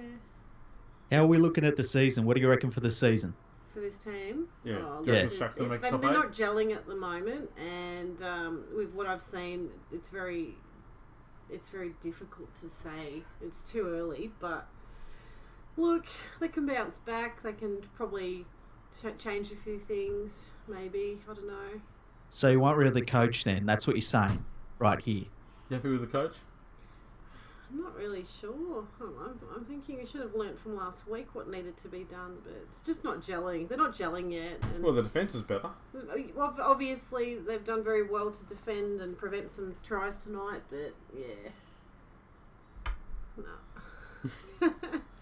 It's a hard game to get anything out of because both teams were terrible. Well, yeah, I'd have to agree with you that look, Melbourne missed a few opportunities to get over and drop the ball. I mean, they were both pretty bad, like really bad. They were atrocious. Yeah. So it was a hard game to watch. Yeah, hopefully, I don't know who we've got next week, but yeah, who have we got next week? Well, we'll have a quick look. Who have we got next week? Sharks have got the Knights next week. Oh, the That'll be a special. good one to watch. The hooker special, the two brothers. So if the Knights lose this weekend against the Tigers, wow, that game could be an absolute snooze fest. I was surprised that the West Tigers won last week against the Dragons. Like, how did the Dragons lose that game? I don't know. You know, it's just unbelievable. How do the Dragons lose most games though? Well, that's true, but I can look at them losing against, say, the Panthers and be like, okay, the Panthers are one of those teams they can beat anyone on their day. But the Dragons are literally the exact sort of setup you should want to have to beat the Tigers. Big forward pack, mobile, deep. That's all you need. No, fully agree. Alrighty. Well, I think we might wrap this one up. Yeah. We've done a good show. I think we have too. I think that we should look at the next game we're going to completely ruin by deciding to go live on it, eh? We should ask people in a poll, which game do they want to see completely destroyed by us? Maybe the next one we can do, I don't know when they play, is maybe like Titans versus Warriors. Because we can't make that any worse than it'll be. That would be epic. Yeah. Alrighty. Well, people, you can catch us on Twitter, Fergo Freak Pod. This bloke's League Freak. You can find him on Twitter at League Freak. I'm that bloke from Rugby League Project. You can find me on Twitter at AndrewRLP. Obviously, we're on YouTube. That's where some of you may have heard us today. Check out our website, fergoonthefreak.com. Check out his website, leaguefreak.com. Check out my one, rugbyleagueproject.org. I mean, that's a lot of homework. There will be a test. We just basically own all the websites, except the ones that make money. That's right. Thanks for tuning in, and we'll catch you all next time.